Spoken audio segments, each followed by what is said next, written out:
யோசுவாவின் புஸ்தகம் 1ஆம் அதிகாரம் 5ஆம் வசனத்திலிருந்து 9ஆம் வசனம் முடிய உள்ள கர்த்தருடைய வார்த்தையை நாம் வாசிக்க போகிறோம். நீ உயிரோடு இருக்கும் நாளெல்லாம் ஒருவனும் உனக்கு முன்பாக எதிர்த்து நிற்பதில்லை.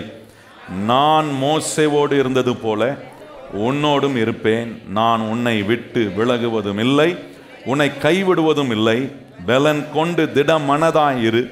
இந்த ஜனத்தின் பிதாக்களுக்கு நான் கொடுப்பேன் என்று ஆணையிட்ட தேசத்தை நீ இவர்களுக்கு பங்கிடுவாய். என் தாசனாகிய மோசே உனக்கு கற்பித்த நியாயப்பிரமாணத்தின்படியெல்லாம் செய்ய கவனமாய் இருக்க மாத்திரம் மிகவும் பலன் கொண்டு திடமனதாயிரு. நீ போகும் இடம் எல்லாம் புத்திமானாய் நடந்து கொள்ளும்படி அதை விட்டு வலது இடது புறம் விலகாதிருப்பாயாக. இந்த நியாயப்பிரமாண புஸ்தகம் உன் வாயை விட்டு பிரியாதிருப்பதாக. இதில் எழுதியிருக்கிறவைகளின்படியெல்லாம் நீ செய்ய கவனமாய் இருக்கும்படி இரவும் பகலும் அதை தியானித்து கொண்டு இருப்பாயாக. அப்பொழுது நீ உன் வழியை வாய்க்க பண்ணுவாய், அப்பொழுது புத்திமானாயும் நடந்து கொள்வாய். நான் உனக்கு கட்டளையிடவில்லையா? பலன் கொண்டு திடமனதாயிரு, திகையாதே, கலங்காதே. நீ போகும் இடம் எல்லாம் உன் தேவனாகிய கர்த்தர் உன்னோடே இருக்கிறார் என்றார். ஆண்டவராகிய இயேசு கிறிஸ்து கல்வாரி சிலுவையில் தன்னுடைய ஜீவனை கொடுத்ததின் மூலமாய் இங்கே இருக்கிற நம்ம ஒவ்வொருவருக்கும் என்ன வர முடியும்னு ஆண்டவர் நமக்கு உறுதிப்படுத்துகிறார்னா, நான் வெற்றி அடைய முடியும் என்பதை ஆண்டவர் உறுதிப்படுத்துகிறார். அதை இன்னும் கொஞ்சம் சொல்லணும்னா, கர்த்தர் நம்மளை வெற்றி அடைவதற்காகவே தெரிந்து கொண்டிருக்கிறார். பக்கத்தில் பார்த்து சொல்லுங்க, நீங்கள் வெற்றி அடைய வேண்டும் என்பதற்காகவே இயேசு உங்களை தெரிந்து கொண்டிருக்கிறார். அப்போ கவனித்து பாருங்க, இந்த வெற்றியான ஒரு வாழ்க்கையை தேவன் கொடுக்கும் இந்த ஆசீர்வாதத்தை நாம் பெற முடியாதபடிக்கு பாவம் தான் அதை தடுத்து நிறுத்துது. பாருங்க, பாவம் என்ன செய்கிறது? ஒரு மனுஷனை என்ன அவனுடைய வாழ்க்கையை நம்பிக்கற்ற நிலைக்கும், பயந்தே வாழக்கூடிய ஒரு நிலைக்கும், வாழ்க்கை அப்படியே ஒரு மாதிரி சொல்லுவாங்க பாருங்க, அப்படியே ஒரு மாதிரி மப்பு மண்டாரமாக அப்படியே என்ன நடக்குதுன்னே தெரியாமல் அப்படியே எல்லாம் இருண்டு போய் கிடக்கிற பாவம் இப்படிதான் செய்து பாருங்க. ஆனால் ஆண்டவர் ஒரு மனுஷனை ரட்சிக்கும் போது அவனுக்குள்ள ஒரு வல்லமையை உணர பண்ணுகிறார். அந்த வல்லமை என்ன செய்யுதுன்னா, நம்பிக்கையற்ற ஒரு மனுஷனுக்கு நம்பிக்கையோட பயத்தில் வாழ்கிற ஒரு மனுஷன் தைரியமாய் வாழ முடியும். இருண்டு கிடக்கிற ஒரு மனுஷனுடைய வாழ்க்கை பிரகாசமாக்க முடியும் என்று காட்டுகிறார் பாருங்க. ரட்சிப்பு என்பது அது ஒரு வல்லமை. அதுதான் நம்ம வாசிக்கிறோம், உபாகமத்தில் வாசிக்கும் சொல்லியிருக்கிறது, ரட்சிக்கப்பட்ட உனக்கு ஒப்பானவன் யார்? அப்போ இந்த தேவன் ஒரு மனுஷன் ரட்சிக்கும் அவனுக்குள்ள ஒரு சென்ஸ் ஆஃப் பவரை ஆண்டவர் உண்டாக்குறார். என்ன பவர்? நான் ஜெயிக்க முடியும், நான் தோக்கிறவன் அல்ல. பாவம் என்ன செய்கிறது? ஒரு மனுஷனை தோல்விக்கு நேராய் நடத்துகிறது. ரட்சிப்பு, தேவன் நமக்கு கொடுத்த ரட்சிப்பு, அது எதுக்கு நேராக நடத்துதுன்னா, நம்மை வெற்றிக்கு நேராக, தேவனுடைய நன்மைக்கு நேராக நம்மை வழி நடத்தக்கூடிய. அதனால தான் ஆண்டவர் சொல்றாரு, இந்த சத்திய வசனங்களை நம்ம கேட்கும்போது நமக்குள்ள ரட்சிக்கப்பட்டிருக்கிற நமக்குள்ள ஆண்டவர் என்ன உணர்த்துகிறார்னா, நீ தோக்கிறவன் அல்ல, நம்மளை ஜெயிப்பதுக்கான வழிகளை கர்த்தர் நமக்கு இங்கே போதித்து வைக்கிறதை நம்ம கவனிக்கிறோம். அதான் சொல்கிறாரு, இந்த வேத புஸ்தகத்தை தியானிக்கிற ஒரு மனுஷன் கண்டிப்பாக அவன் தன் வழியை என்ன செய்ய முடியும்? வாய்க்க முடியும். அவன் எப்படிப்பட்டவனாய் மாறுகிறான்? புத்திமானாய் மாறுகிறான். அவன் கண்டிப்பாக மேலே வருவான், அவன் கண்டிப்பாக ஸ்திரமாவான், அவன் கண்டிப்பாக வாழ்க்கையில் நல்ல ஆகிறதுக்கான வழிகளை அவன் கண்டுபிடிக்கிறான். நான் நம்புகிறேன், இந்த ஆலயத்துக்குள் வருகிற ஒவ்வொருவருக்கும் இயேசு கிறிஸ்து நீங்கள் நல்லா ஆகிறதுக்கான வழிகளை கர்த்தர் காட்டி கொண்டிருக்கிறார். இந்த வழிகளில் நாம் நடக்கும்போது நான் சொல்கிறேன், வாழ்க்கையில் எல்லா பிரச்சனைகளிலிருந்து நாம் விடுபெறுவதற்கு தேவன் வைத்திருக்கிற அவருடைய வசனம் அப்படிப்பட்ட வல்லமையான வேலைகளை செய்கிறது. இந்த வசனம் வேலை செய்யாமல் போகும்போது எல்லா பிரச்சனைக்குள்ளேயும் போய் நான் மாட்டிக்கிறேன். நல்லா கவனித்து பாருங்கள்.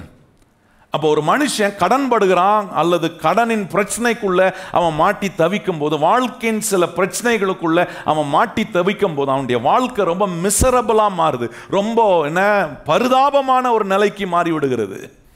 ரொம்ப மோசமான ஒரு நிலைக்கு மாறுது பாருங்க ஒரு மனுஷனுடைய வாழ்க்கை. சந்தோஷம் இல்லாத ஒரு நிலைக்கு அவனுடைய வாழ்க்கை. அதனுடைய பின்னணியில் இருக்க பிரச்சனைக்கு காரணம் என்ன கவனிச்சிங்கன்னா, சரியான அணுகுமுறை இல்லாததும் சரியான முன்னுரிமை தன் வாழ்க்கையில் அவன் கொடுக்காமல் போகிறதினாலே ஏற்படுகிற விளைவுகள். அதை மறுபடியும் நான் சொல்லி பதிக்க விரும்புகிறேன். இன்னைக்கு நம்முடைய பிரச்சனைகள் எல்லாவற்றுக்கும் காரணம், what is behind all your problems, நம்முடைய வாழ்க்கையில் இருக்கிற எல்லா பிரச்சனைக்கும் பின்னாடி இருந்து வேலை செய்கிற காரியம் எதுன்னு கவனிச்சிங்கன்னா, அந்த மனுஷன் தன் வாழ்க்கையில் தவறான அணுகுமுறத்தை வைக்கிறான், தவறான முன்னுரிமையை வைக்கிறான்.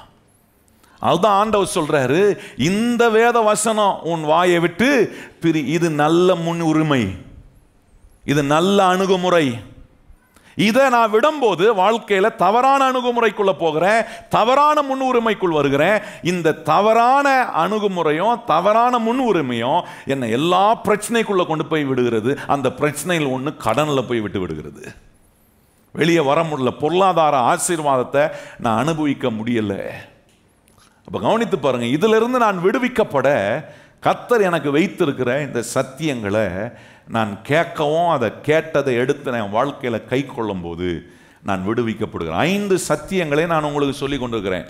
கடனிலிருந்து கர்த்தர் நம்மளை எப்படி விடுதலை செய்ய தேவன் வைத்திருக்கிற 5 சத்தியங்கள்.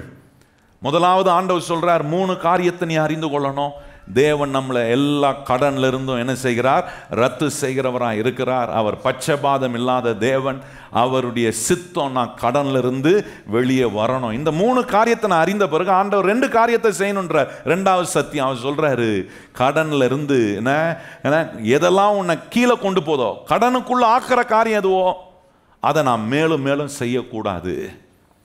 2வது சொல்றாரு, கடனிலிருந்து வெளியே வருவதற்கான பாஷை வாயில் இருக்கணும், அந்த வார்த்தைகள் பேசணும். ஒவ்வொரு நாளும் வீட்டில் இந்த வார்த்தை இருக்கணும், நான் கடன் வாங்காமல் அநேக ஜாதிகளுக்கு என்ன செய்வேன், கடன் கொடுப்பேன். ஒவ்வொரு நாளும் பேசணும். இது ஒரு என்ன கான்வர்சேஷனாக மாறணும் பாருங்க. குடும்பத்தில் உங்கள் பிள்ளைகளுக்கு அடுத்த தலைமுறைக்கு இதை நீங்கள் அற்புதமாக சொல்லித்தரணும்.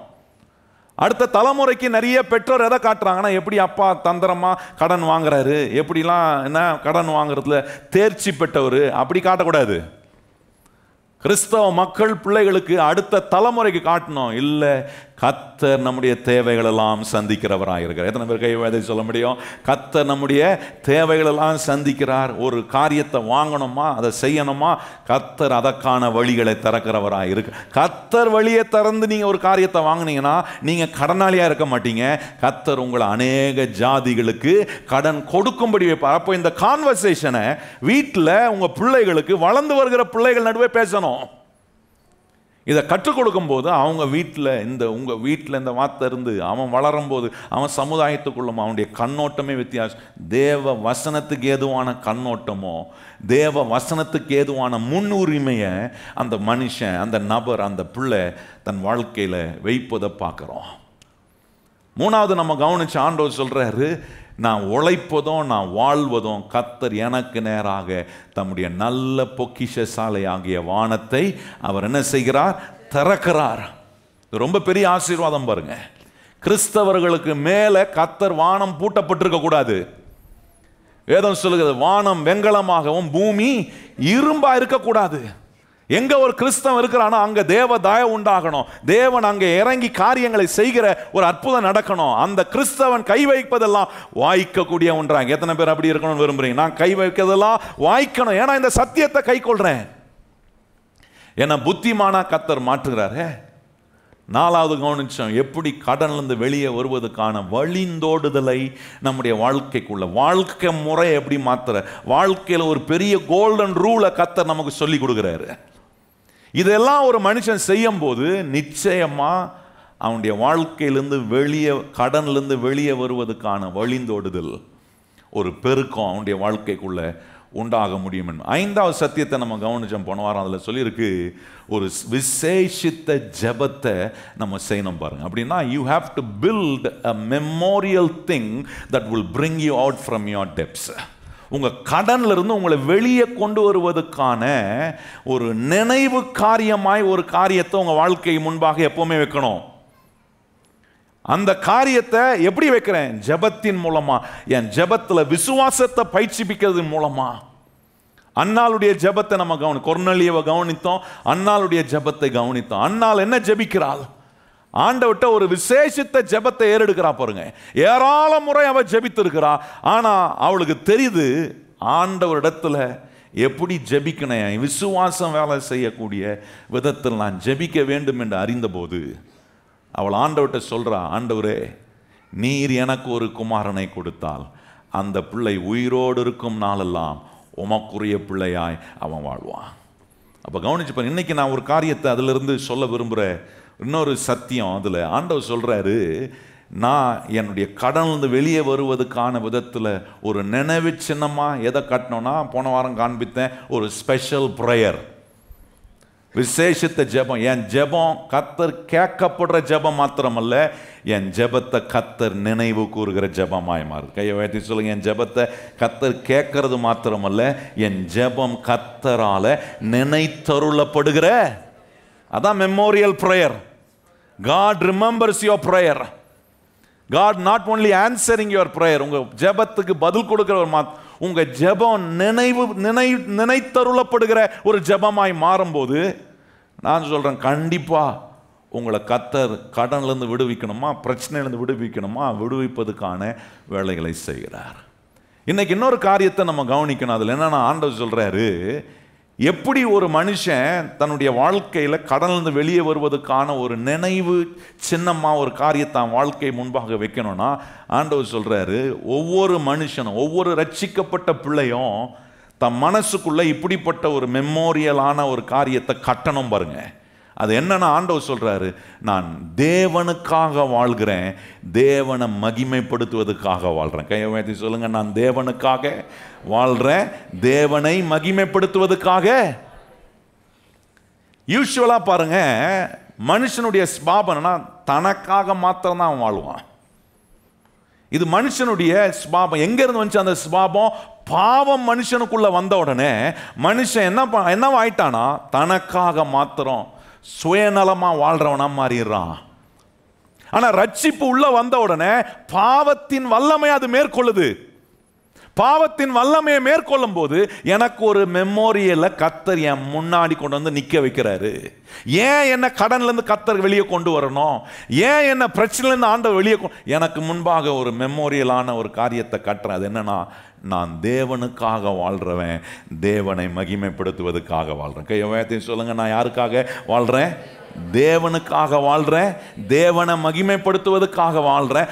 ஆகவே என்ன அவர் கடன்ல இருந்து பிரச்சனையில இருந்து விடுவிப்பார். எத்தனை பேர் கையை உயர்த்தி ஆமென்னு சொல்ல முடியும்?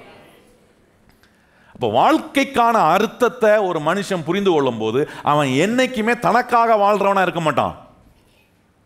இன்னைக்கு உலகத்தில் இருக்கிற பெரிய பணக்காரனை போய் பார்த்து கேளுங்க, வாழ்க்கையினுடைய அர்த்தம், what is the meaning of லைஃப்னு கேட்டு பாருங்க, அவனால் சரியான பதில் கொடுக்க முடியாது. உலகத்தில் இருக்கிற நிறைய ஃபிலாசபிக்கலான ஸ்டேட்மெண்ட்டை சொல்லுவான், நிறைய தத்துவங்களை சொல்லலாம். ஆனால் வாழ்க்கையினுடைய அர்த்தம், நான் எனக்காக வாழலை, எனக்கு வாழ்க்கையை கொடுத்த இயேசுவுக்காக நான் வாழ்கிறேன், அவரை மகிமைப்படுத்துகிறதுக்காக. கிறிஸ்தவங்கிட்ட மாத்திரம்தான், ஒவ்வொரு ரட்சிக்கப்பட்ட கிறிஸ்தவனிடத்தில் வாழ்க்கையை வாழ்வதற்கான அர்த்தம் இருக்கிறது.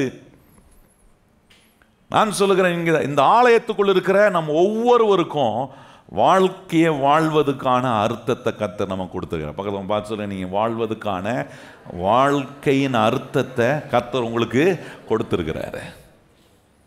அந்த மீனிங் ஆஃப் லைஃப் என்னன்னா, I am not living for myself, I am living for God and for the glory of God. நான் தேவனுக்காக வாழ்கிறேன், தேவனுடைய மகிமைக்காக வாழ்கிறேன். எத்தனை பேர் அதை பெருசாக நினைக்கிறீங்க? எத்தனை பேர் அது பெருசாக நினைக்கிறீங்க? உண்மையாக அது பெருசு தானா? இது உங்கள் முன்னாடி ஒரு மெமோரியலாக நிற்கணும். நான் சொல்கிறேன், உங்களை அவருக்காக வாழணுன்ற உங்களை, அவரை மகிமைப்படுத்தணும்னு நினைக்கிற உங்களை கர்த்தர் எப்படிங்க உங்களை விடுவிக்காம, எப்படி உங்களுக்கு அற்புதம் செய்யாம, எப்படி உங்களுக்கு வேண்டிய என்ன விடுதலையை கொடுக்காம இருப்பார்? கொஞ்சம் யோசித்து பாருங்க.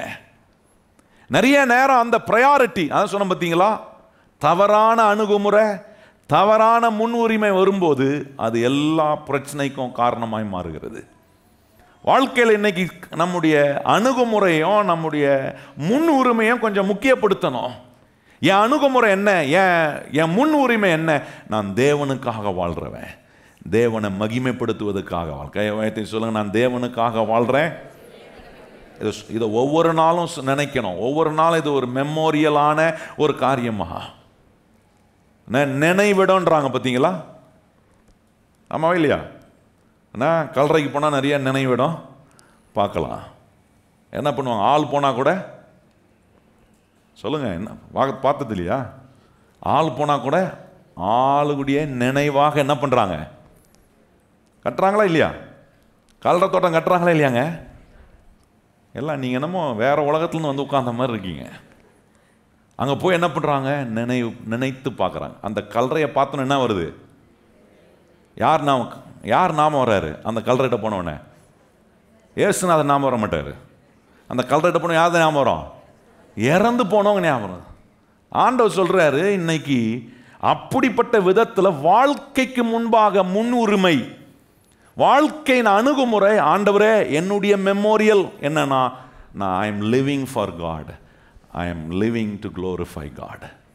இந்த ஒரு நினைவாக உங்க வாழ்க்கை இருக்கும்னா, நான் சொல்றேன், உங்களை வாழ வச்சு காட்டுற வேலையை கர்த்தர் நிச்சயமா செய்வார் என்பது எந்த சந்தேகமும் கிடையாது. நல்லா கவனித்து பாருங்க. இந்த அன்னாளை குறித்து கவனிக்கும் போது ஆண்டவர் மனுஷனை உண்டாக்கும் போது கவனிச்சு பாருங்க, மனுஷனை உற்பத்தி செய்கிறவனாக உண்டாக்குறார். A man and a woman is created to produce and reproduce. உற்பத்தி செய்யக்கூடிய ஒரு ஆற்றலை உண்டாக்கி மனுஷனை உண்டாக்கி வைத்திருக்கும் போது அந்த மனுஷனால, அந்த மனுஷியால உற்பத்தி செய்ய முடியாமல் போகும்போது அது மிகப்பெரிய ஒரு வேதனை. நான் சொல்றேன், அந்த வேதனை அந்த நபருக்கு மாத்திரம் இல்ல, ஆண்டவருக்கும் அந்த வேதனை புரியும். நான் சொல்றதை நல்லா கவனிக்கணும். என்னுடைய வாழ்க்கையில நான் கர்த்தர் விரும்புகிற காரியத்தை உற்பத்தி செய்ய முடியாதபடிக்கு நான் இருக்கிறேன்னா அந்த வேதனை எனக்கு மாத்திரம் இல்ல, என்னை உற்பத்தி செய்யும்படி உண்டாக்கின தேவனுக்கு அந்த வேதனை நல்லா புரியும். இந்த அன்னாளுடைய வேதனை ஆண்டவருக்கு புரியுது. அவள் போய் தன்னுடைய வேதனையை ஆண்டவர்கிட்ட சொல்ற, ஆண்டவரே என்னால் ஒரு பிள்ளையை பெற்றெடுக்க முடியல, என்னை பார்த்து சிரிக்கிறாங்க, ஆண்டவரே என்னை பார்த்து ஏவலமா பேசுறான், எனக்கு நானே ஒரு சாபமா வாழ்றது போல நினைக்கிறேனே. அவளுடைய வேதனை அவளுக்கு ஆண்டவர், அவளுக்கும் தெரியுது. அந்த வேதனையுடைய உச்சக்கட்டம் தேவனுக்கும் தெரியுது. நல்லா கவனிங்கள். அந்த வேதனையை நீக்குவதற்கு அவள் தெரிந்து கொண்ட வழிதான் ரொம்ப முக்கியம். அவள் தெரிந்து கொண்ட அணுகுமுறை தான் ரொம்ப முக்கியம். அவள் தெரிந்து கொண்ட முன்னுரிமை தான் ரொம்ப முக்கியம். அவள் சொல்லல, நான் எனக்காக என்ன சந்தோஷப்படுத்துறதுக்காக எனக்கு நீர் ஒரு பிள்ளையை கொடுக்கணும் கேட்கல. அப்படி கேட்கல அவ. நல்ல கவனிங்கள். இஸ்ரவேல் ஜனங்களை ஆண்டவர் எகிப்து தேசத்திலிருந்து அவர்களை புறப்பட பண்ணி பல அற்புதங்களை செய்து அவர்களை கொண்டு வரும்போது, யாத்திராகம் 23ஆம் அதிகாரத்தில் கவனித்தீங்கன்னா 26ஆம் வசனம் சொல்லியிருக்கிறாரு, மலடு ஒருவரும் உங்கள் நடுவே இருப்பதில்லை. ஆண்டவர் கொடுக்குற ஆசீர்வாதம் பாருங்க. சொல்றாரு, இனி உங்கள் நடுவே மலடு ஒருவரும் இருப்பதில்லை, இஸ்ரவேல் நடுவே இருப்பதில்லைன்றாரு. ஏன் அந்த வார்த்தையை சொல்ல பாருங்க, வாசிப்போமே. அந்த வார்த்தை ரொம்ப அருமையாக இருக்கு பாருங்க. அங்கே சொல்றாரு, யாத்திராகமோ 23ஆம் அதிகாரத்தில் 26ஆம் வசனம் பாருங்க. அங்கே சொல்ற வார்த்தைகள், ஆண்டவர் இஸ்ரவேல் ஜனங்களை புறப்பட பண்ணி அங்கேருந்து அவங்க கிளம்பும் போது ஆண்டவர் அவங்களுக்கு சொல்ற வார்த்தை அங்கே சொல்றாரு, உன் அப்பத்தின் தண்ணீரை நான் என்ன பண்ணுவேன், ஆசீர்வதிப்பேன். அதெல்லாம் சொல்லிட்டு ஆண்டவர் 26ஆம் சொல்ற பாருங்க, கற்பம் விழுகிறதும் மலடும் உன் தேசத்தில் இருப்பதில்லை, உன் ஆயுசு நாட்களை பூரணப்படுத்தும். நல்லா கவனிங்க. இதுதான் ஆண்டவர் கொடுக்கிற வாக்கு தத்துவம். என்ன சொல்ற? கற்பம் விழுவதும் இல்லை, மலடும் உன் தேசத்தில் இருப்பதில்லை. ஆண்டவர் கொடுத்த ஆசீர்வாதம். ஆண்டவர் என்ன சொல்ற? இன்னைக்கு நான் சொல்றேன், ஒருவேளை என்னால் உற்பத்தி செய்ய முடியலையே, எனக்கு ஒரு நன்மை கிடைக்க மாட்டுதே, ஆனா இன்னைக்கு ஆண்டவர் சொல்றாரு, உனக்கு அற்புதம் செய்கிற தேவன் உனக்குள்ளவே அவர் இருக்கிறார். உன்னை விடுவிக்கிற தேவன் உனக்குள்ளவே இருக்கிறார். நீ செய்ய வேண்டியதெல்லாம், நான் செய்ய வேண்டியதெல்லாம் ஒரு மெமோரியலை எனக்கு முன்பாக நிற்க வைக்கணும். ஒரு நினைவு சின்னமா உன்னை கொண்டு வந்து முன்னாடி வைக்கிறேன். அது என்ன? ஆண்டவரே, நான் ரட்சிக்கப்பட்டு உம்முடைய பிள்ளையா இருக்கிறேன், நான் எனக்காக வாழ ஆண்டவரே, உமக்காக வாழ்றேன், உம்முடைய மகிமைக்காக நான் வாழ்றேன், உம்மை மகிமைப்படுத்துவதற்காக வாழ்றேன். இந்த முன்னுரிமையை அன்னாள் கொடுத்தா பாருங்க. அவ சொல்றா, ஆண்டவரே நீர் எனக்கு அவகிட்ட இருந்த தவறான அணுகுமுறையை, தவறான முன் உரிமையை அவள் மாற்றி சரியான அணுகுமுறையும் சரியான முன் உரிமையை அவள் கொண்டு வந்தபோது அவள் சொல்கிறா, ஆண்டவரே நீர் என்னுடைய வேதனையை பார்த்து நீர் என்னை நினைத்தருளி நீர் எனக்கு ஒரு பிள்ளையை கொடுப்பீர், ஒரு ஆண் பிள்ளையை கொடுப்பீரானா அந்த பிள்ளையை உமக்கெண்டே நான் கொடுக்குறேன். உயிர் உள்ள நாள் வரைக்கும் அவன் உமக்குரியவனாக இருப்பான். இப்போ இங்கே என்ன காட்டுறோம், இங்கே என்ன பார்க்குறோன்னா, அவன் அறிந்து கொண்டா, நான் வாழ்வதே கர்த்தருக்காக. நான் எதை பெற்றெடுத்தாலும் என் மூலமாக ஆண்டவர் என்ன உற்பத்தி செய்கிறாரோ, அது பிள்ளையாக இருக்கலாம், அது திறமைகளாக இருக்கலாம், அது பல நன்மையான காரியங்களாக இருக்கலாம், நம்முடைய உழைப்பினால் உண்டாகிற விளைவுகளாக இருக்கலாம். அது எல்லாவற்றையும் எப்படி பார்க்கணும், ஆண்டவரே இதெல்லாம் நடக்கிறதுக்கு காரணம் நான் உமக்காக வாழ்கிறதுனால, நான் ஆண்டவரே உம்மை மகிமைப்படுத்துவதற்காக. இந்த ஒரு நினைவு காரியத்தை உங்களுக்கு முன்பாக கொண்டு வந்து வைப்பீங்கன்னா, உங்கள் முன் உரிமையும் உங்களுடைய அணுகுமுறையும் சரியானதாக இருக்கும்னா, நான் சொல்கிறேன், கர்த்தர் உங்கள் நடுவே அற்புதத்தை செய்ய அவர் வல்லமை உள்ள தேவனாய் இருப்பார்னு கண்டிப்பாக காட்டுவார். இன்னைக்கு பிரச்சனை என்னன்னா, இந்த ஃபோக்கஸ் இருக்க மாட்டுது. நம்முடைய வாழ்க்கை, நம்முடைய வேலையில் இந்த ஃபோக்கஸ் இல்லை, நம்முடைய தொழிலில் இந்த ஃபோக்கஸ் இல்லை, நம்முடைய குடும்ப வாழ்க்கையில் இந்த ஃபோக்கஸ் இல்லை. இந்த ஃபோக்கஸ் இல்லாததுனால எனக்காக வாழக்கூடியவனா மாத்திரம், என்ன மாத்திரம் அதில் நான் சிந்திக்கக்கூடியவனா இருக்கிறேன்.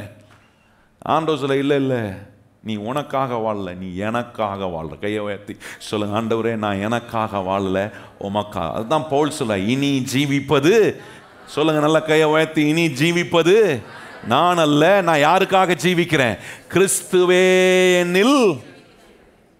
அது என்ன காட்டுது, ஆண்டவரே நான் உமக்காக வாழ்றேன், எனக்கு நீர் ஒரு வேலையை கொடுத்துறீரா, அந்த வேலையை நான் உமக்காக வாழ்றதுக்காக செய்கிறேன். ஆண்டவரே ஏன் ஆதாயத்துக்கு கருதி நான் செய்யல, அதில் எனக்கு நன்மை வருது, அதில் எனக்கு பல நன்மைகள் ஆசீர்வாதங்கள் எனக்கு உண்டாகுது, அதில் நான் ஆண்டவரை பெருசாக மேன்மை பாராட்டல. ஆனால் எனக்கு நீர் கொடுக்கும் வேலை, எனக்கு நீர் கொடுக்கும் தொழில், நீர் எனக்கு கொடுத்துருக்கிற கொடுமை, நீர் எனக்கு கொடுத்துருக்கிற உறவில் நாங்கள் ஆண்டவரை உமக்காக வாழ்கிறோம், உம்மை மகிமைப்படுத்துவதற்காக வாழ்கிறோம். இதை உங்கள் வாழ்க்கையில் நீங்கள் முன் உரிமையாக வச்சு பாருங்கள். நான் சொல்கிறேன், கர்த்தர் உங்களை நினைத்தருளி உங்களுக்கான அற்புதத்தை அவர் நிச்சயமாக செய்ய முடியும். இப்படிப்பட்ட விதத்தில் நம்முடைய கவனம், நம்முடைய ஃபோக்கஸ் ஆண்டவருக்காக வாழ்வதும், ஆண்டவரை மகிமைப்படுத்துவதற்காக நம்ம வாழ்கிறோன்றதை அறிந்து கொள்ளாமல் போகும்போது நிறைய பிரச்சனைகளுக்குள்ளே போய் மாட்டிக்கிறோம்.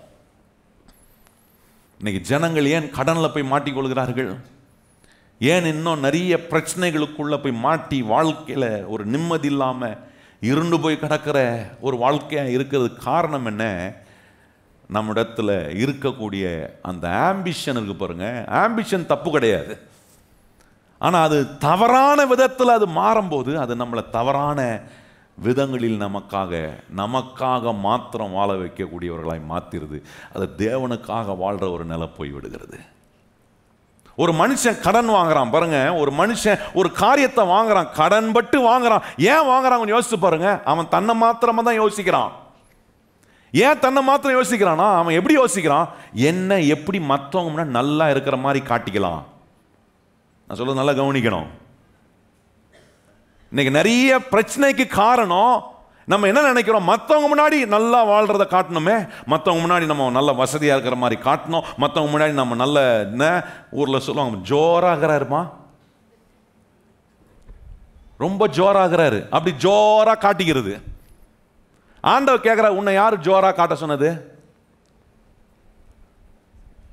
என்ன பாருங்க, மற்றவங்க முன்னாடி நல்லா வாழணுன்ற எண்ணம் இருக்கிறது தப்பு கிடையாது. எத்தனை பேர் தப்பு இல்லைன்னு நினைக்கிறீங்க? ஆனால் உங்களை மற்றவங்க முன்னாடி நல்லா வாழ வைக்க போறவர் இயேசு மாத்திரம்தான். எத்தனை பேர் கையை உயர்த்தி ஆமேன்னு சொல்ல முடியும்? அப்போ நான் மற்றவங்க முன்னாடி நல்லா வாழணும்னு நான் ஆண்டவரை சார்ந்து கொள்ளல, ஆண்டவருக்கு முன் உரிமை கொடுக்கல, நான் என்ன மாத்திரம் யோசிக்கிறதுனால நான் நல்லா வாழ்வதுக்கு என் முயற்சியில், என் திறமையில, எனக்கு தெரிஞ்ச வழியில எப்படி நான் கடன் வாங்கி நல்லா வாழ்ற மாதிரி காட்டலாம். அது கொஞ்ச நாள் ஓடுது, அதுக்கு பிறகு நல்லா வாழணும்னு காட்டின நினைச்ச மனுஷன் கடன் பட்டு கடனை கொடுக்க முடியாமல் போகும்போது எந்த மற்றவர்களுக்கு முன்பாக நல்லா வாழணும்னு காட்டணும்னு நினைத்த அந்த நபர் அதே மற்றவங்க முன்பாக தலை குனிந்து நிற்க வேண்டிய நிலை வருதே. ஏன்னா என்ன ஃபோக்கஸ் இல்லை, என்ன அணுகுமுறை இல்லை, என்ன முன்னுரிமை இல்லைன்னா நான் ஆண்டவருக்காக வாழ்கிறேன், நான் தேவனை மகிமைப்படுத்துவதற்காக வாழ்கிறேன் என்கிற அந்த முன்னுரிமை இல்லாமல் போகும்போது எல்லா பிரச்சனைக்குள்ள போய் மாட்டிக்கிறேன். நல்லா கவனிங்க கர்த்தருடைய பிள்ளை. இன்னைக்கு ஒரு உதாரணத்தை வைத்து இந்த காரியத்தை உங்களுக்கு நான் கொஞ்சம் விளக்கி காட்ட விரும்புகிறேன். வேதத்தில் நீங்கள் கவனிச்சிங்கன்னா ஈசாக்கை குறித்து ஆண்டவர் ரொம்ப அற்புதமாக சொல்கிறார். ஈசாக்குக்கு மற்றவர்களை போல வாழ்வதற்கான ஒரு சாய்ஸை தெரிந்து கொள்ள வேண்டிய ஒரு நேரம் வந்த போது அவன் கர்த்தருக்காக வாழ்றவன் என்பதை தெரிந்து கொண்டான். நல்லா நீங்க கவனிக்கணும். It's always a choice. நான் சொல்ற இந்த காரியம் ஆண்டவர் அது உன்னுடைய சாய்ஸ். நீ எனக்காக வாழ போறியா, மற்றவர்களுக்காக உன்னை நல்லா வாழணும்னு நினைக்க போறியா, அது உன்னுடைய சாய்ஸ் என்றாரு. நான் ஆண்டவருக்காக வாழ்வனா என்ன கர்த்தர் மற்றவங்க முன்பாக நல்லா ஆக்கி காட்டுவார். கையை உயர்த்தி சொல்லுங்க, நான் ஆண்டவருக்காக வாழ்வனா என்ன கர்த்தர் என்ன ஆக்கி காட்டுவார் மற்றவங்க முன்னாடி. இன்னைக்கு ஆக்கலையா அவங்கள ஏசப்பா பிள்ளையா மாறி இந்த ஆலயத்துக்குள்ள வந்து என்ன கர்த்தர் நல்லா ஆக்கியிருக்கிறான்னு சொல்றவங்களாம் கையை உயர்த்தி ஆமேன்னு சொல்லுங்க பார்ப்போம். ஏன் இனியும் நம்மளை அவர் நல்லா ஆக்க முடியாதா? அப்போ இன்னும் நம்மளை நல்லா ஆக்குவதுக்கு தான் ஆண்டவர் சொல்றாரு, நீ உனக்காக வாழ்றவன் இல்லை, மற்றவங்க முன்னாடி உன்னை நல்லா ஆக்கி காட்டணும், ஜோரா இருக்கணும் அப்படின்னு காட்டுற ஒரு வாழ்க்கை இல்லை. மற்றவங்க முன்பாக எனக்குள்ள ஒரு எண்ணம் வரணும், ஆண்டவரே மற்றவங்களுக்கு முன்பாக நான் உமக்காக வாழ்றேன்றதை காட்டணும் ஆண்டவரே. சாத்ராக் மேஷாக் ஆபேத்நேகோ காட்டினாங்க. என்ன காட்டினாங்க? நாங்கள் கர்த்தருக்காக வாழ்ற பிள்ளைகள். எல்லாம் மறுதலிச்சு வந்த பக்கம் போய் நிற்கிறான். ஆனால் இவன் சொல்றான், இல்லை நாங்கள் சாக வேண்டியது நேர்ந்தாலும் நாங்கள் நம்புற, நாங்கள் வாழணும் நினைத்த எங்கள் இயேசுவுக்காக நாங்கள் மரிக்கிறோம், எங்கள் தேவனுக்காக நாங்கள் மரிக்கிறோம். கர்த்தர் அவர்களை மரிக்க விட்டாரா? கர்த்தர் அவர்களை வெட்கப்படுத்தினாரா? எத்தனை பேர் தேவனுக்காக வாழ முடியாதுன்னு போய் மறுதலித்தார்களோ அவர்கள் நடுவே கர்த்தர் இவர்களை தூக்கி நிறுத்தி அவர்களுக்கு முன்பாக கர்த்தர் இவர்களை உயர்த்தினாரே. இந்த 3 வாலிபர்களை கர்த்தர் உயர்த்தலையா? சாத்ராக் மேஷாக் ஆபேத்நேகோ தானியேலை கர்த்தர் உயர்த்தலையா? எத்தனை காரியங்களில் ஆண்டவர் அற்புதம். நான் சொல்றேன், அதே தேவன் இன்னைக்கும் என்னையும் உயர்த்த அவர் வல்லவராக இருக்கிறார்.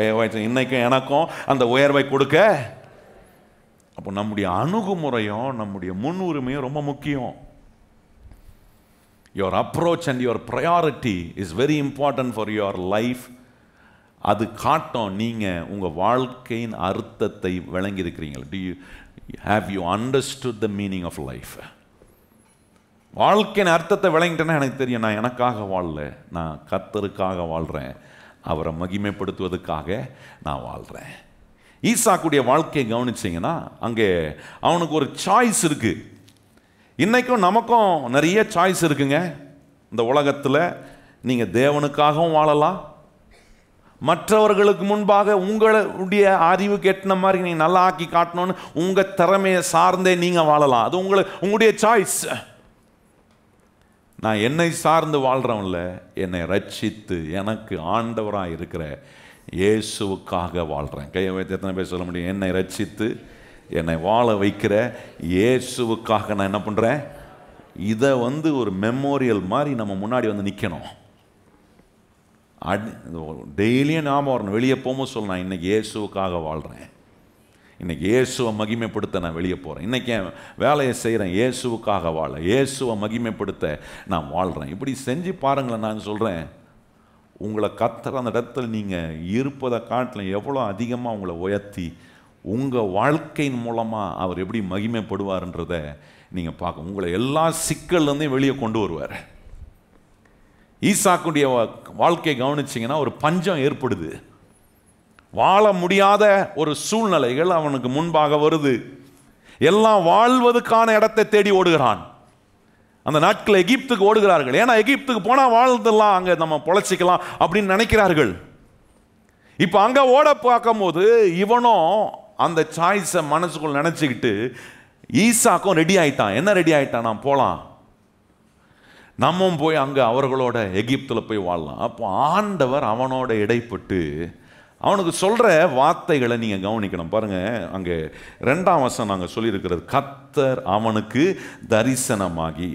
ஆதியாம் 26ஆம் அதிகாரம் 2ஆம் வசனம் சொல்லியிருக்கிற, கர்த்தர் அவனுக்கு தரிசனமாகி, நீ எகிப்துக்கு போகாமல் நான் உனக்கு சொல்லும் தேசத்திலே. நல்லா கவனிங்க, ஆண்டவர் சொல்கிறார், இப்போ ஒரு சாய்ஸ், நீ எனக்காக என் வார்த்தையை நம்பி நீ வாழ்ந்தா உன்னை நான் வாழ வச்சு காட்டுவேன்றாரு. பகலும் பார்த்து சொல்லுங்க, கர்த்தருடைய வார்த்தையை நம்பி வாழ்ந்தா நீங்க வாழ்வீங்க. நம்மளை வாழ வச்சு காட்டுவார். எங்க வாழ வச்சு காட்டுறாரு? அதான் ரொம்ப முக்கியம். வழியே இல்லாத இடத்துல, சாப்பிட்றதுக்கு வழி இல்லை, பஞ்சம், எல்லாம் குறைப்பட்டு கொண்டு, ஆண்டவர் இங்க இரு, நான் உன்னை வாழ வச்சு காட்டுறேன்றாரு. எத்தனை பேர் நம்புறீங்க கர்த்தரால் அதை செய்ய முடியும்னு? அவருக்காக வாழ்ற ஒரு வாழ்க்கையை தெரிந்து கொண்டீங்கன்னா, நான் சொல்றேன், நடக்காத இடத்துல, ஆகாத இடத்துல, ஒண்ணுமே சாத்தியமாகாத இடத்துல உங்களுக்கு எல்லாத்தையும் சாத்தியமாக்கி காட்டி, வழிகளை திறந்து, அற்புதங்களை உண்டாக்கி, உங்களுடைய வாழ்க்கையை நல்லாக்கக்கூடிய அற்புதத்தை தேவனால செய்ய முடியும். எத்தனை பேர் நம்புறவங்க மாத்திரம் கையை உயர்த்தி ஆமேன்னு சொல்லுங்க பார்ப்போம். சொல்றாரு, போகாதப்பா, இங்கே இரு. இப்போ ஆண்டவர் அவனுக்கு ஒரு சாய்ஸை கொடுக்குறாரு. நீ இங்கே இருந்தினா எனக்காக வாழ்கிற ஒருத்தனை எப்படி ஆக்கி காட்டுறேன்னு உனக்கு நான் காட்டுவேன். இங்கே இருக்க மாட்டேன் போகிறேன்னா அது உன்னுடைய சாய்ஸு. ஆண்டவர் சொல்ல தான் முடியும். இன்றைக்கும் நமக்கு ஆண்டவர் தான் சொல்கிறாரு.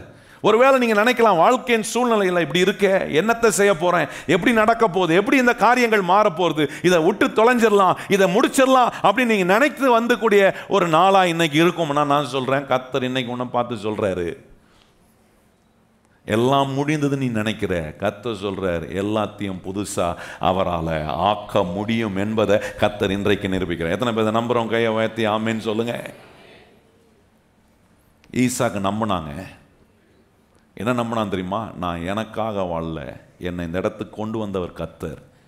என் தகப்பனாகிய ஆபிரகாமை ஆசீர்வதித்தவர் கர்த்தர். என் தகப்பனாகிய ஆபிரகாமுக்கு எத்தனையோ அற்புதங்களை என் ஆண்டவர் செஞ்சிருக்கிறாரே, அதெல்லாம் நான் பார்த்துருக்கிறேனே. என் தகப்பனை வாழ வச்சிருக்கிறாரே, என் தகப்பன் ஆபிரகாமை வாழ வச்சு காட்டினாரே.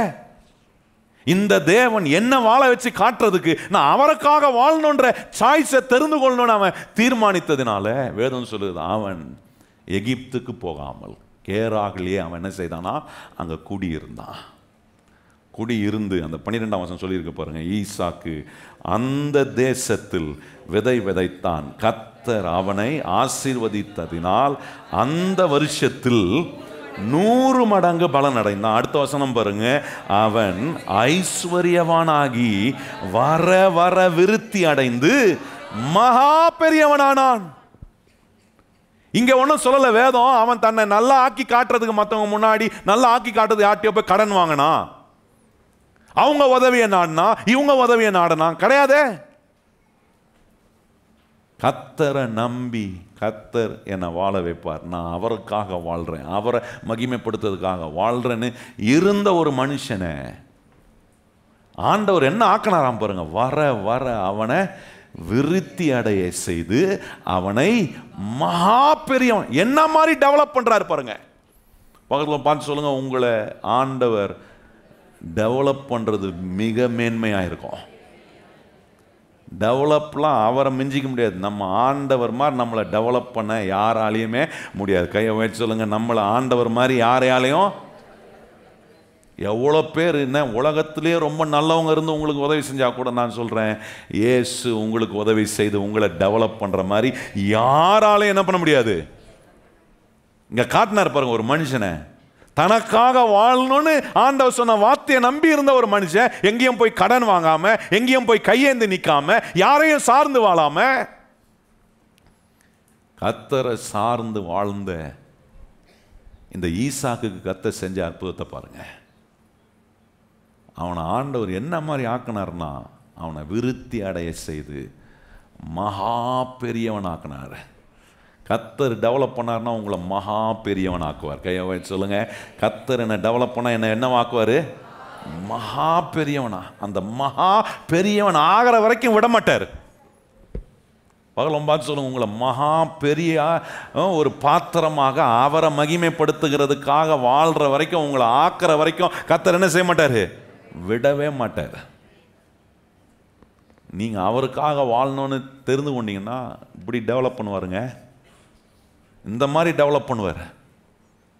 அப்படி டெவலப் பண்ணும்போது அங்கே என்ன நடக்குது பாருங்க. அடுத்தது அங்கே சொல்கிறாங்க, அந்த வசனம் வாசித்தீங்கன்னா அங்கே அடுத்த வசனம், அவனுக்கு ஆட்டு மந்தையும் மாட்டு மந்தையும் அநேக பணிவிடைக்காரரும் இருந்தபடினாலே பெலிஸ்தியர் அவன் பேரில் என்ன பண்ணாங்களாம்? அவங்க இடத்துல போயிட்டு இவர் எப்படி இருக்காரு? மகா பெரியவனா இருக்கிறாரு. ஏன் அப்படி மாறினா? கர்த்தர் சொன்னார், இங்கே இரு, நான் உன்னை வாழ வச்சு காட்டுறேன். எனக்காக வாழ உன்னை நீ ஒப்பு கொடுத்தினா உன்னை நான் வாழ வச்சு காட்டுவேன்பா. ஒவ்வொரு நாளும் நீங்கள் யோசிச்சு பாருங்க. அந்த வருஷம் அப்படின்னு சொல்லும் போது ஏறக்குறைய பல மாதங்கள், கரெக்டா இல்லையா? அவன் விதைத்தான், அந்த வருஷத்தில் அவனுக்கு கர்த்தர் எவ்வளவு மடம் கொடுத்தாரா? இது யூஷுவலான ரிசல்ட் இல்லை, அன்யூஷுவலான ரிசல்ட். இதெல்லாம் தான் நீங்க நோட் பண்ணணும். ஆண்டவர் சொல்றது யூஷுவலான ரிசல்ட் இல்லை, அன்யூஷுவலான ரிசல்ட். எந்த இடத்துல? அன்யூஷுவலான இடத்துல, ப்ரொடிக்ஷனே வரக்கூடாத, விளைச்சலே வர முடியாத இடத்துல சொல்றாரு. இல்லை இல்லை, அன்யூஷுவலான ஒரு பெருக்கத்தை உனக்கு கொடுக்குறேன்பா அந்த வருஷத்தில். அப்போ யோசிச்சு பாருங்க, எத்தனையோ மாதங்கள் அங்கே இருந்திருப்பான்.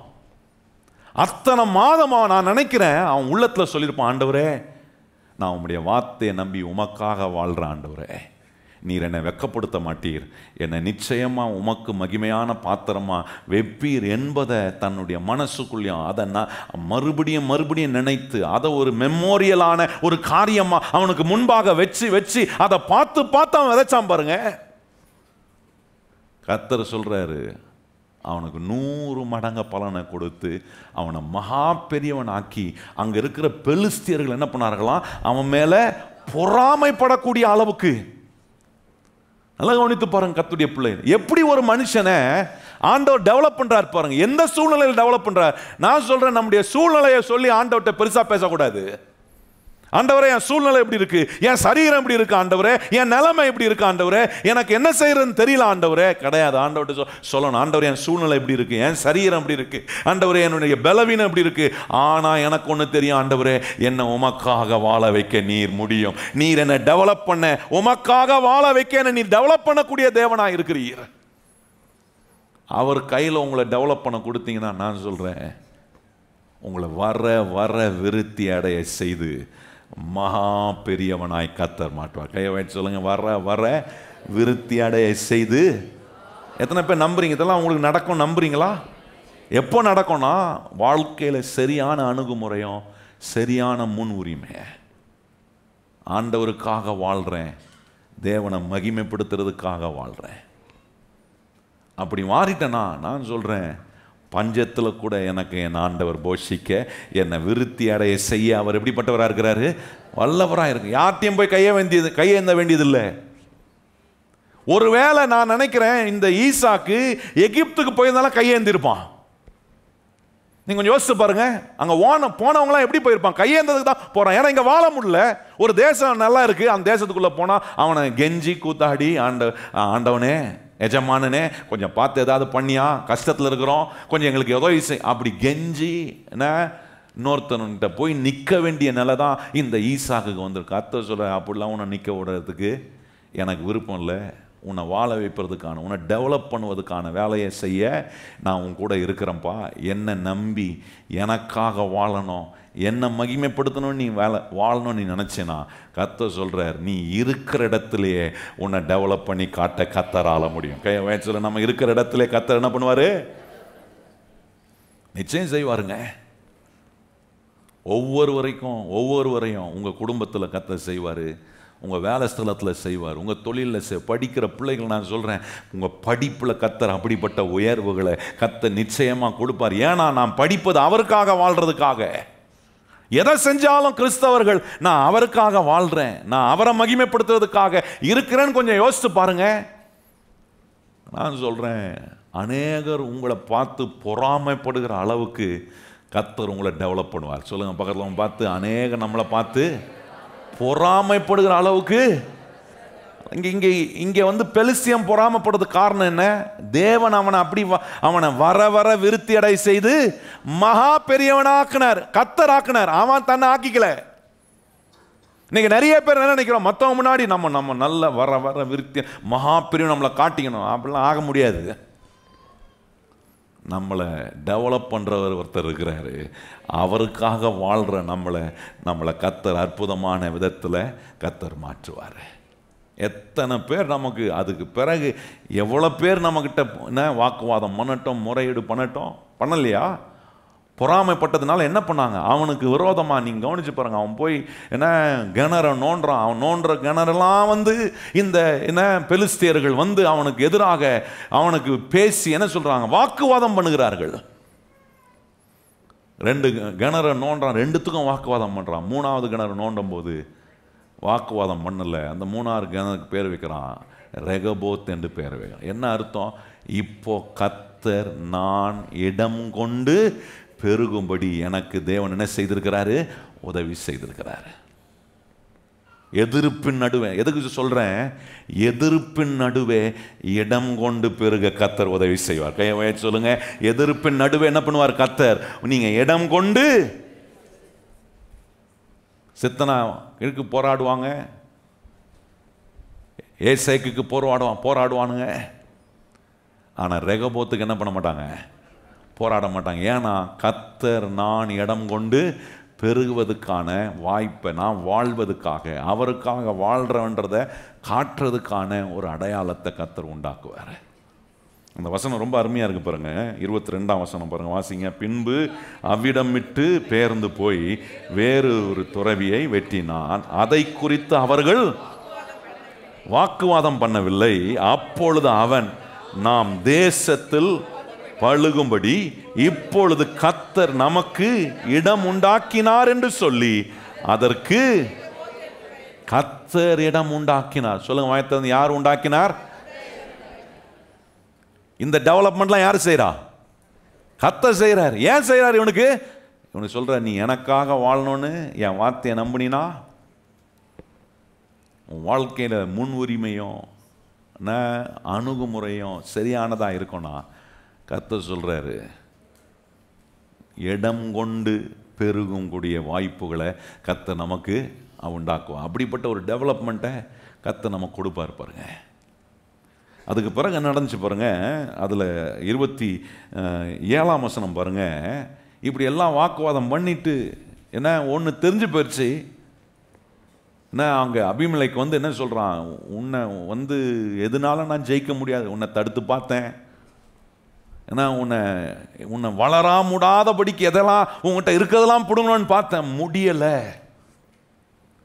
ஏன் முடியலன்னா, இவன் தனக்காக வாழ்கிறான் இல்லை, இவன் யாருக்காக வாழ்கிறான்?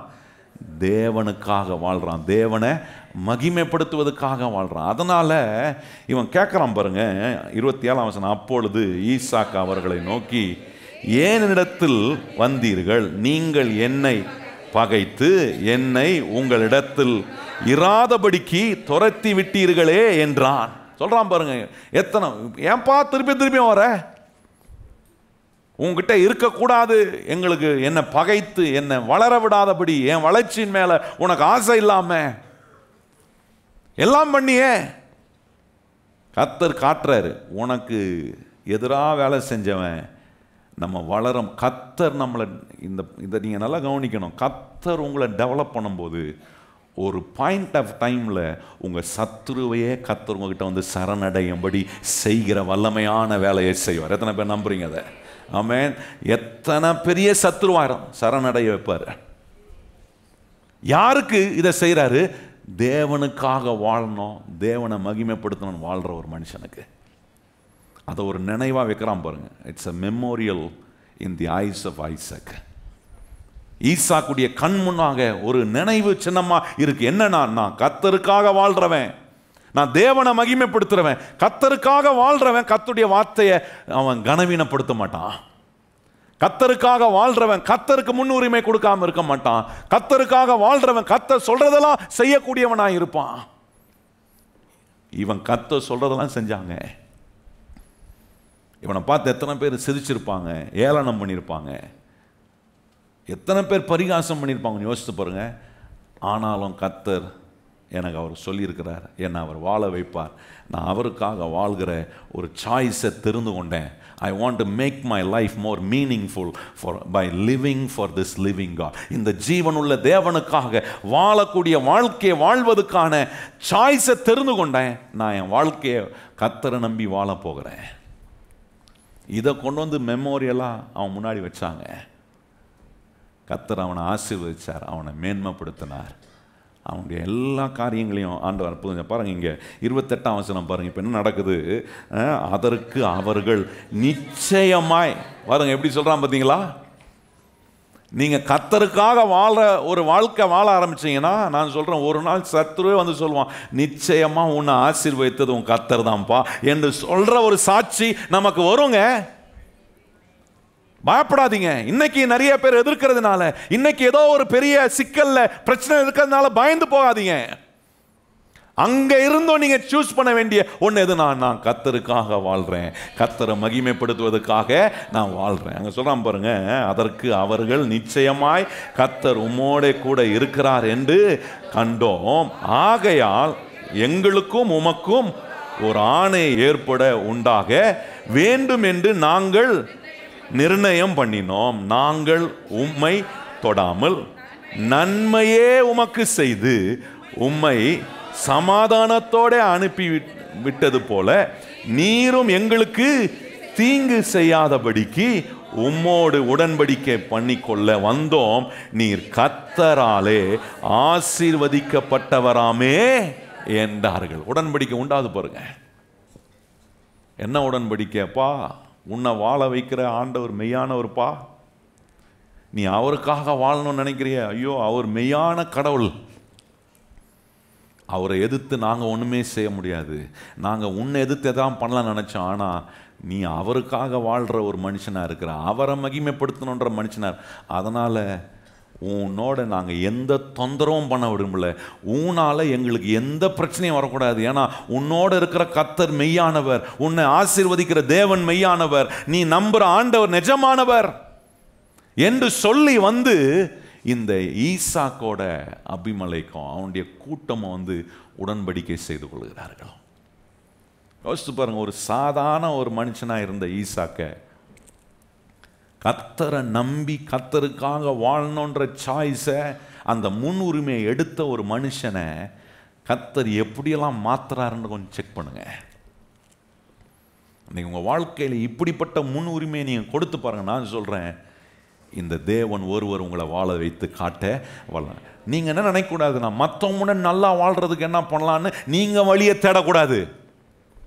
நான் சொல்றது நல்லா நீங்க கவனிக்கணும். இன்னைக்கு நிறைய பிரச்சனை காரணம் மற்றவங்க நல்லா வாழ்றதுக்கு என்ன வழியை நான் தெரிந்து கொள்ளலாம் கிடையாது. என்ன வாழ வைக்கிறதுக்கு அவர்கிட்ட வழி இருக்கு. நான் அவருக்காக வாழணுன்ற ஒரு நம்பிக்கையோட அவரிடத்தில் வரும்போது என்ன அவர் வாழ வச்சு காட்டுவார். என் வாழ்க்கையை நான் சாட்சியாக சொல்ல முடியும். இன்னைக்கு ஒரு பிரசங்கியாரா கர்த்தருடைய வார்த்தையை பிரசங்கம் பண்ணுறேன்னா இன்னைக்கு யோசித்து பார்க்குறேன். எங்கள் அம்மா என்கிட்ட சொல்லுவாங்க, நீ பிறந்து 4 வயசு வரைக்கும் உன்னால் ஒரு வார்த்தை கூட உச்சரிக்க முடியாமல் இருந்தடா. நான் பிரசங்கம் பண்ணதை பார்த்து எங்கள் அம்மா என்கிட்ட ஒரு நாள் சொன்னாங்க. அவங்க சொன்னாங்க, நீ ஒரு 4 வயசு வரைக்கும் வாயத்திறந்து வார்த்தை வாயிலேருந்து வரல, நீ நீ உன்னால் பேச முடியலையா, உனக்கு காது கேட்கலையா, நீ ஊமையாக இருந்துருவியா. நாங்கள் அப்படிலாம் நினச்சோம். ஆனால் கர்த்தர் உன்னை பேச வச்சு இன்னைக்கு ஒரு தேவ செய்தியை கொடுக்குறிய, இப்படி பேசுகிற உன் வாய் நிறைய வார்த்தைகளை பேச எனக்கு ஆச்சரியமாக இருக்குது. அப்போ தான் நான் விளங்கி கொண்டேன், நான் எனக்காக வாழும்படி கர்த்தர் என்னை தெரிந்து கொள்ளலை, என்னை அவருக்காக வாழும்படி தெரிந்து கொண்டதுனால என்னை ஆண்டவர் அவருக்காக பேச வைக்கிறாரு. நல்ல கவனிங்கள். இந்த சாய்ஸை, வாழ்க்கையின் அர்த்தத்தை நான் விளங்கி கொண்டா எந்த தடையையும் எந்த பிரச்சனையும் தாண்டி நாம் ஆண்டவருக்காக வாழ்வதற்கான வழிகளை கர்த்தர் தரப்பார். நல்ல கவனிங்கள். இன்னைக்கு நிறைய மனுஷர்கள் செய்கிற தவறு என்னன்னா, நமக்காக வாழ்வதற்கு நம்ம என்ன செய்யலாம், நம்ம என்ன பிளான் பண்ணலாம், மற்றவங்க முன்னாடி நம்மளை நல்லாக்கி காட்டுறதுக்கு என்ன செய்யலாம், அது எல்லாம் பாருங்க, அதெல்லாம் பாருங்க மனுஷனுடைய வாழ்க்கையில் ஒரு ஈகோவை கிரியேட் பண்ணுது. அவனை காட்டின நல்லா வாழ்னா ஒரு ஈகோ. அப்படி நம்ம நினைக்க கூடாது. அவனை காட்டில நல்லா வாழ்றது என்னுடைய நோக்கம் அல்ல.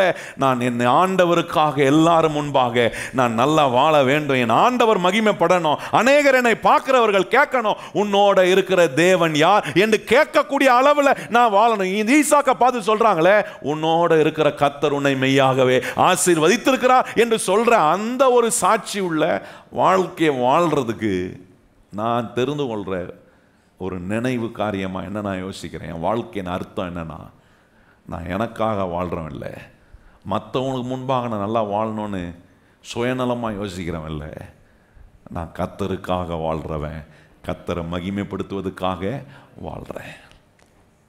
இந்த அண்ணாள் அப்படி ஜெபித்தா பாருங்க. அதுக்கு பிறகுதான் அவள் ஜெபம் கேட்கப்பட்டுச்சு. அவன் ஒன்றும் ஆண்டவர்கிட்ட வந்து ஜெபம் பண்ணும்போது, ஆண்டவரே நீர் எனக்கு ஒரு ஆண் பிள்ளையை கொடுத்தா ஆண்டவரே நான் அவன் உமக்கெண்டே கொடுப்பேன். ஆண்டவருக்கு ஒன்றும் லஞ்சம்லாம் கொடுக்கல. அவ நல்லா கவனிங்க. சிலர் நினச்சிக்கிறாங்க ஆண்டவர்கிட்ட வந்து இப்படி ஏதாவது சொல்லி கிள்ளி. ஆண்டவர் சொல்கிறார், ஒரு எண்ணம் மனசுக்குள்ளே வரத்துக்கு முன்னாடியே அந்த எண்ணங்களெல்லாம் கர்த்தர் அறிந்தவராய் அவர் இருக்கிறார். அதனால் ஆண்டவர்கிட்ட போய் எதையும் நம்ம மறைக்க முடியாது. கர்த்தருக்கு முன்பாக எல்லாம் வெளிரங்கமாக்கப்பட்டிருக்கு. இன்றைக்கி ஒரு சாய்ஸை நீங்கள் தெரிந்து எப்படி வாழ போகிறீங்க, உங்கள் குடும்பம் எப்படி வாழப்போகுது. நான் என்னுடைய குடும்பத்தை வாழ வைக்கிறதுக்கு, மற்றவங்க முன்னாடி வாழ வைக்கிறதுக்கு அப்படி நான் செய்ய போகிறேன், இப்படி செய்ய போகிறேன். இல்லை, ஆண்டவரே என்னை குடும்பம் ஆக்குனவர் நீர், என்னை பிறக்க வச்சவர் நீர், எனக்கு வாழ்க்கையை கொடுத்தவர் நீர், எனக்கு நாட்களை கொடுக்கிறவர் நீர், மாதங்களை கொடுக்கிறவர் நீர், புது வருஷங்களை கொடுக்கிறவர் நீர். ஆகவே ஆண்டவரே நீர் சொல்கிறத செய்கிறதுக்கு நான் உமக்காக வாழ்கிறேன். ஆண்டவரே உம்மை மகிமைப்படுத்துவதற்காக வாழ்கிறேன் என்கிறத கொண்டு வந்து நினைவாக உங்களுக்கு முன்பாக வைப்பீங்கன்னா நான் சொல்கிறேன், எல்லா பிரச்சனையிலிருந்து கர்த்தர் உங்களை வெளியே கொண்டு வர அவரால் முடியும். 1 பேதுரு 5ஆம் அதிகாரத்தில் சொல்லியிருக்கு பார்த்தீங்களா, என்ன அவர் எப்படி வெளியே கொண்டு வரார். இப்படி ஒரு தேவன் இருக்கிறார் என்கிறத நம்பி 5ஆம் அதிகாரம் 6ஆம் சொல்லியிருக்கிறது, என்ன அவர் உங்களை உயர்த்தும் வரைக்கும் அவருடைய பலத்த கரத்துக்குள்ள என்ன செய்யணுமா, அடங்கி இருக்கணுமா. ஏற்ற காலத்தில் ஆண்டவருக்காக வாழ்ற ஒரு மனுஷனை நான் சொல்றேன், அட் த டியூ டைம், ஏற்ற காலத்தில் கர்த்தர் நம்மளை உயர்த்துவார். கைவாய்தி சொல்லுங்க, அவருக்காக வாழணும், அவரை மகிமைப்படுத்தணும் வாழ்ற என்ன கர்த்தர் என்ன செய்வார், ஏற்ற காலத்தில் கர்த்தர் என்ன செய்வார், என்னை உயர்த்துவார்.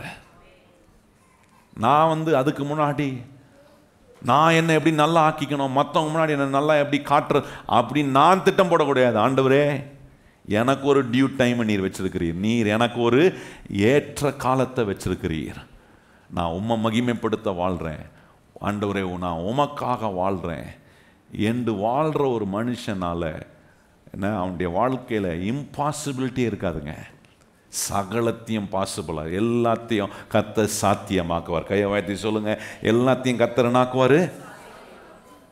எனக்காக வாழணும்னு நினச்சி, மற்றவங்க முன்னாடி நான் நல்லா வாழணும்னு நினச்சி காரியங்களை செய்யும் போது பல சிக்கலுக்குள்ளே போய் நான் மாட்டிக்கிறேன். மாட்டிட்டு சொல்லக்கூடாது வெளியே வர முடியல.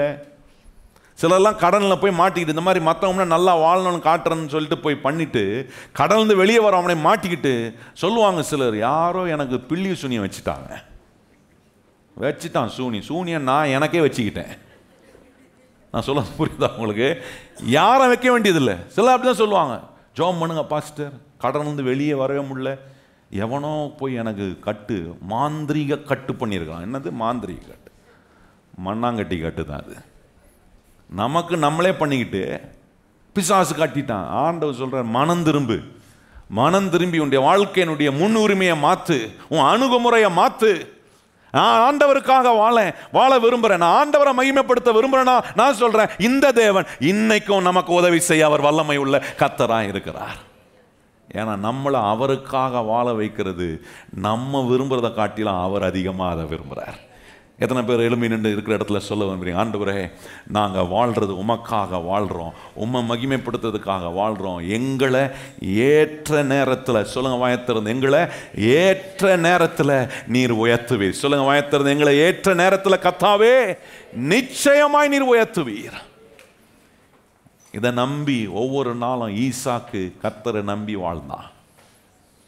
அவரை நம்பி வாழ்ந்தீங்கன்னா அவங்கள டெவலப் பண்ணுவார். எல்லாரும் சொல்லுவோம் வாயை திறந்து, என்னை நீர் டெவலப் பண்ணுவீர் ஆண்டவரே. சொல்லுங்கள் வாயத்திறந்து, இயேசுவே என்னை நீர் டெவலப் பண்ணுவீர், நான் உமக்காக வாழ்கிறேன். சொல்லுங்கள் நல்லா வாயத்திறந்து, நான் உமக்காக வாழ்கிறேன், உம்மை மகிமைப்படுத்துறதுக்காக வாழ்கிறேன், நான் எனக்காக இனி வாழப்போகிறதில்ல. சொல்லுங்கள் வாயத்திறந்து, ஆண்டவரே என் குடும்பம் எங்கள் ஆண்டவர், எங்கள் குடும்பம் எங்கள் ஆண்டவரே வெறும் எங்களுடைய ஆதாயத்துக்காக வாழப்போகிறதில்ல, எங்கள் குடும்பம் இயேசுவுக்காக வாழ்கிற குடும்பம். எத்தனை பேர் கையை உயர்த்தி சொல்ல முடியும்? எங்கள் குடும்பம் இயேசுவுக்காக வாழ்கிற குடும்பம். ஆண்டவரே எங்களுடைய ஆண்டவரே வேலை, எங்களுடைய தொழில், எங்கள் கையில் நீர் கொடுக்கிற எல்லாவற்றையும் நாங்கள் எங்களுக்காக வாழ்றதுக்காக உபயோகப்படுத்தல, இயேசுவுக்காக வாழ, இயேசுவை மகிமைப்படுத்துவதற்காக நாங்க வாழ்றோம் ஆண்டவரே. ஆகவே ஏற்ற காலத்தில் என்னை கர்த்தர் உயர்த்துவார். எத்தனை பேர் சொல்ல முடியும்? ஏற்ற காலத்தில் எனக்கான உயர்வுகளை கர்த்தர் கொடுத்து நிச்சயமாய் அவர் ஆசீர்வதிப்பார். எங்கள் அன்பின் தேவனே, எங்களுடைய முன்னுரிமைகளையும் எங்களுடைய அணுகுமுறையும் இன்னைக்கு கேட்ட அந்த சத்தியத்தின் மூலமா நாங்கள் மாற்ற எங்களுக்கு உதவி செய்யும். எங்களுடைய பிரச்சனைக்கு யாரும் காரணம் அல்ல, நாங்கள் மாற்ற வேண்டிய அணுகுமுறையும் முன்னுரிமையும் நீர் சொல்லிக் கொடுக்கிற சத்திய வசனத்துக்கு ஏதுவா நாங்கள் இதுவரைக்கும் மாற்றாம இருந்ததுக்கு தான் அதுக்கு காரணம். இன்று முதல் நீ சொன்ன உடைய சத்திய வசனத்தின்படியே நாங்கள் உமக்காக, உங்களுக்கு ஒரு அற்புதம் நடக்கணும்னா ஏன் அற்புதம் நடக்கணும்? நான் ஆண்டவரை உமக்காக வாழணும். எத்தனை பேர் அப்படி சொல்ல முடியும்? என் தேவை சந்திக்கப்படணும். ஏன் சந்திக்கப்படணும்? நான் இயேசுவுக்காக வாழ விரும்புகிறேன், இயேசுவை மகிமைப்படுத்த விரும்புகிறேன். ஒரு பிரச்சனை மாறணும்னா ஆண்டவரை ஏன் மாறணும்? ஆண்டவரை உமக்காக வாழ்கிறேன், உம்மை மகிமைப்படுத்துறதுக்காக வாழ்கிறேன். இப்படி சொல்லி பாருங்க. நான் சொல்கிறேன், கர்த்தர் ஒன்றை காட்டுவார், தேவனால கூடாதது ஒன்றும் இல்லை என்பதை காட்டுவார். கரம் தட்டி இந்த ஆண்டவருக்கு நன்றி சொல்லுங்கள். Thank you Lord Jesus. உம்முடைய வார்த்தையின்படியே எங்களுக்கு நடக்கட்டும், இயேசுவின் நாமத்தில் பிதாவே, ஆமென். இப்பொழுது நம்முடைய கர்த்தராகிய இயேசு கிறிஸ்துவினுடைய கிருபையும் பிதாவாகிய தேவனுடைய அன்பும் பரிசுத்த ஆவியானவருடைய அந்யோன்ய ஐக்கியமும் இன்றும் என்றும் சதா காலங்களிலும் நம் அனைவருடன் நிலைத்திருப்பதாக. ஆமென். எல்லாரும் இணைந்து சொல்லுவோம். என் ஆத்துமாவே கர்த்தரை ஸ்தோத்திரி, என் முழு உள்ளமே அவர் பரிசுத்த நாமத்தை ஸ்தோத்திரி. என் ஆத்துமாவே கர்த்தரை ஸ்தோத்திரி, கர்த்தர் செய்த சகல உபகாரங்களையும் மறவாதே. ஆமென்.